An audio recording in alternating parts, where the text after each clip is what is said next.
Today I'll be showing you two very quick and simple ways of doing a glitch effect on your desired clips. So what you want to first start doing is choose your desired clip and put it on your timeline. Then you can see here I've added some gaps in between the clips, and what this does is it adds a very slight strobe effect into the clip. So this will become very useful when it actually comes to messing around with the visual of the clip itself. So then what you want to do to simply start this, hold down the Alt button and then hold left click on the mouse, and then you just drag the desired clip above that current clip. Then you want to highlight that particular clip, and then what you want to do is you can see the position's currently set, all the settings here are currently set to the same clip on the original clip. So what I'm going to do is I'm going to change this from 960 and change that to 930. And then the opacity, this is also very important, bring that down to about 50 as well so you can see the effects taking place. So now you can see there's sort of two blurred visions of her side by side. What you can then do if you want to tinker around with it manually is you can go over to the Lumetri color tab over here, and here you can change the temperatures, so you can make it warmer, you can make it colder, add slight tints to it, exposure with the contrast, the highlights, the shadows, whites and blacks. It really depends on what sort of effect and glitch effect you are willing to look for your said project.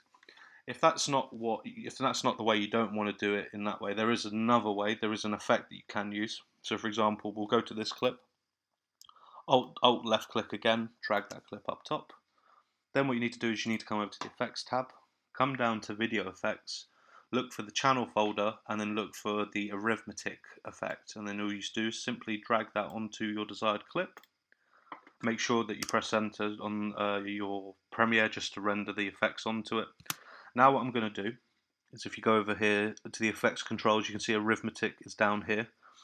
What you can do is you can now manually input the red, green and blue value for the effect. So if I want 100 red with about 50% green with a slight hint of about 30% blue.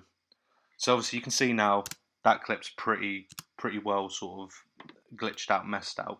But what I would say, if you want it to look a bit more realistic, take the normal blend mode and then bring it down to linear dodge. And obviously make sure you render this. So now, as you can see, there's two sort of extremes to the glitch effect. You can either do it in the very simple and simplistic way where you make it sort of a 3D looking clip, or you've got this one where you can mess around with the red, green and blue values manually along with the operator here. So here you can actually change it to how you want it to be.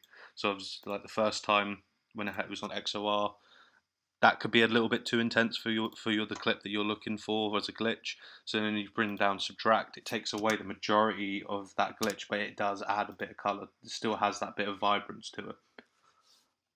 But I hope that these two very easy glitch tutorials do benefit you, and I will see you shortly on another Adobe Premiere tutorial.